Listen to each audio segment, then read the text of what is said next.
Hello and welcome back to my channel. For those of you who are new here, my name is Miranda and I am the Enchantress of Avalon. And today, since it is the last day of September and tomorrow is officially October 1st, yay, I decided to do another gothic romance video. And what better subject going into the spookiest month of the year than Dracula? Now, I did do a video on Carmilla, which is, I even said, like one of my favorite classical vampire books. But vampire literature, classic vampire literature, did not truly gain the steam that it would until Dracula came about. Was Bram Stoker possibly inspired by Carmilla and inspired by Polidori's The Vampire? Probably. I mean, they were published before his book, and he was writing this magnum opus of a vampire novel. He probably knew about these books. So, most people are aware of Dracula. He is part of the consciousness. You say that word and people just automatically think vampire. If you say the word vampire, the first name that pops into most people's heads is Dracula. And he is a vampire who has been reinvented so many different ways, and his tale has been told in so many different ways. From 1922's German silent masterpiece Nosferatu to the 31 Bela Lugosi classic to the Hammer horror classics to the one that maybe is the first that a lot of people think of is 1992's Bram Stoker's Dracula, that was directed by Francis Ford Coppola. It's an incredible film, and it did cement in the public consciousness the whole idea of Dracula actually was supposed to be Vlad the Impaler. Well, not exactly. When you read the book, yes, you know that Stoker was inspired by the Order of the Dragon and the Dracula, the Sons of the Dragon. He was inspired by them. And he certainly took the name because, Dracula means dragon son of the dragon. Dracul is dragon in the old tongue, in Romania. In Romanian, that's what it means. But there is an alternate meaning, and that is devil. And that's what Bram Stoker was really going for, this devilish figure when creating Dracula. He wanted him to be as devilish as possible, down to the whole idea that we do know of him as the Prince of Darkness. So that's, again, a very devilish idea. Now, he did know about Vlad the Impaler, but we don't know that he meant to say that this actual historical figure turned into a vampire, but rather he was inspired by Vlad the Impaler and other warlords that were similar to him that were also members of the Order of the Dragon or sons of members of the Order of the Dragon. So, just to clarify, but there's a lot of headcanon where Dracula is Vlad the Impaler, and I do adore the 1992 movie, and it does, of course, really cement that in the public consciousness. It also cemented in the public consciousness really, really hard the Dracula and Mina lovers aspect, which I love. I have been a Dracula and Mina shipper. I wish they could have been together since I was a little girl. Yeah, I was young when I first read Dracula. I think I was about 11 or 12. And even reading it in its, original form, it is a dense novel. It is written in an epistolary style, which means that it is written in letters and diary entries. But the trappings for that possibility of Mina and Dracula being more than just, a victim and the vampire it's there. Between the lines, of course. And it's also what led to other very common things, and that is books like this. This is Siri James's fantastic novel, Dracula, My Love. This is told It is the Secret Diaries, the Secret Journals of Mina Harker. So it is told all from Mina's perspective.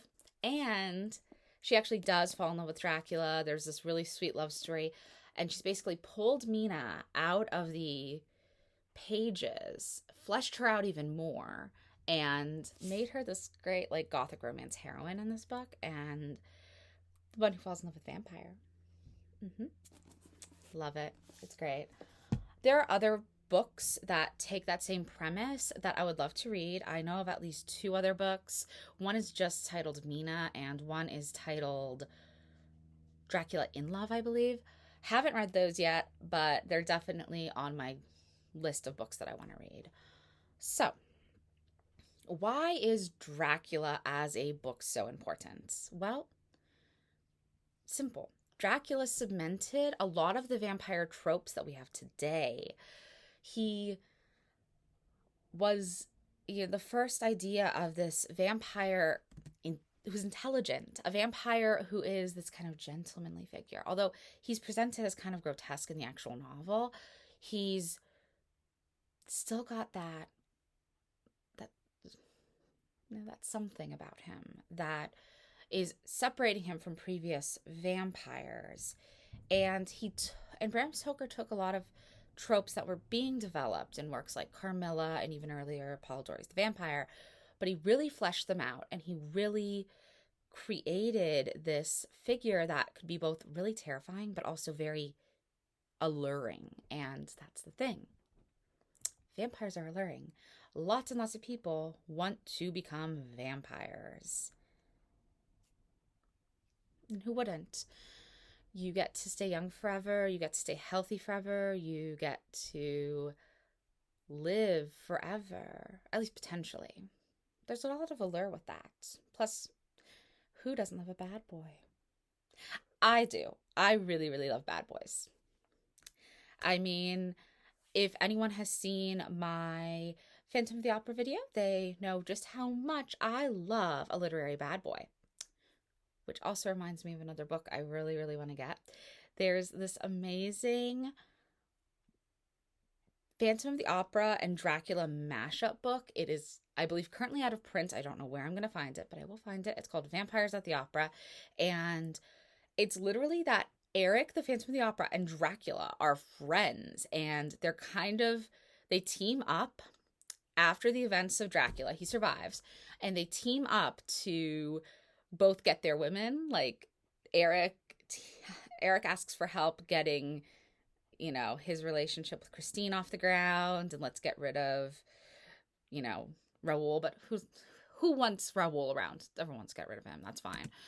And then he's like, okay, yeah, but then you have to help me get my love, Mina, back from her husband, Jonathan Harker. He's an idiot. So then we got to go back to England.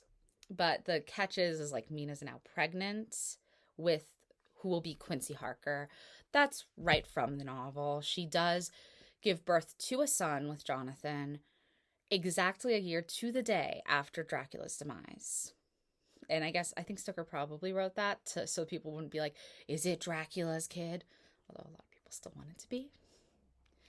And there are lots of books written about the possibility that Quincy Harker was actually Dracula's son all along, which we know isn't possible. But hey, maybe a vampire human pregnancy takes a year instead of 9 months. Who knows? But it's fun. It's all well and good, and Dracula is in the public domain, so that's why so many people could take the characters and take the novel and do what they want with it and continue it. But there is still someone who did it in an official capacity.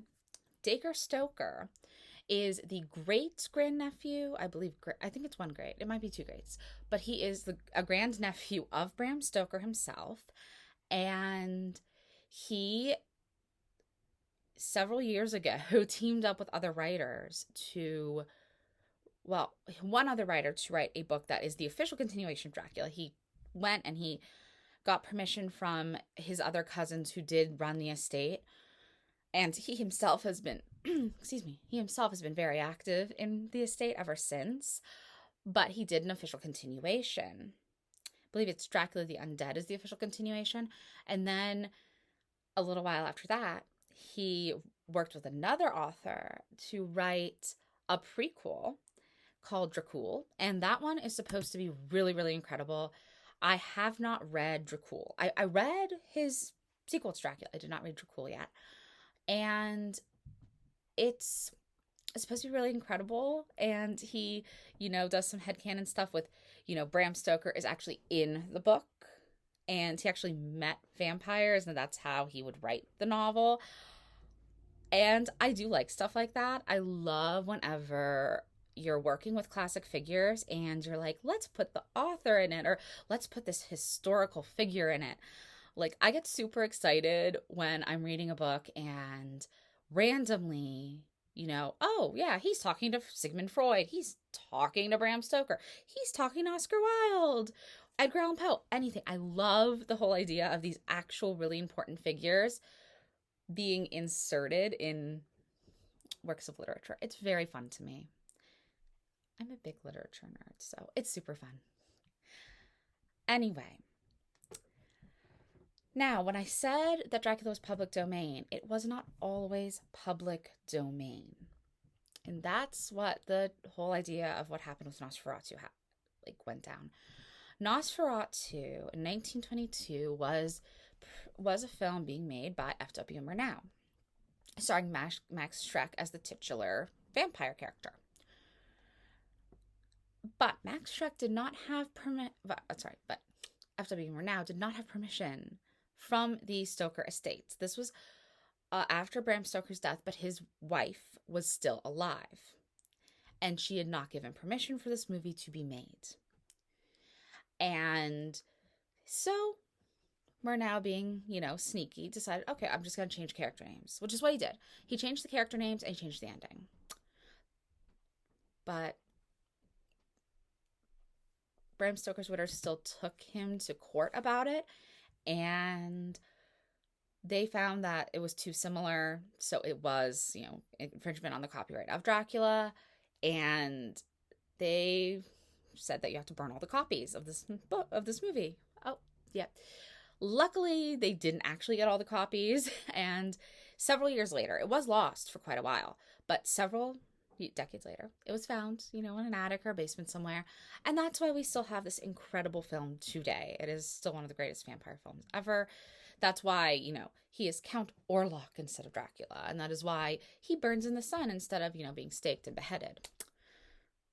Well, it's what Murnau had to do to get the movie made. And interestingly, I want to note, the whole burning in the sun thing and dying from sunlight, it's not in the original Dracula book anywhere, and it's not anywhere in vampire lore before 1922. That is where we get burning in the sun from Nosferatu in 1922.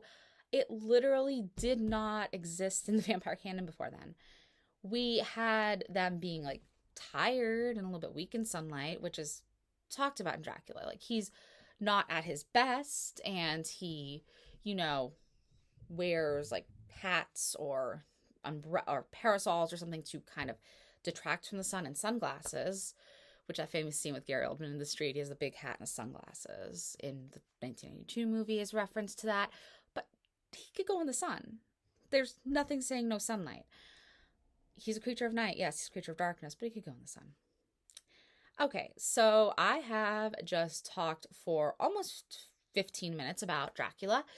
So I'm going to bring this video to a close, and I want to thank you for watching. And if you enjoy what I do here, please like, comment, subscribe, and go to my blog, whiteroseofavalon.life, for more content. And I also just started a Discord server about all things gothic and fairy and folklore related. And I will link my Discord server as well as other blog posts that relate to this down in the description box below. Have a very happy, frightful Friday. Bye now.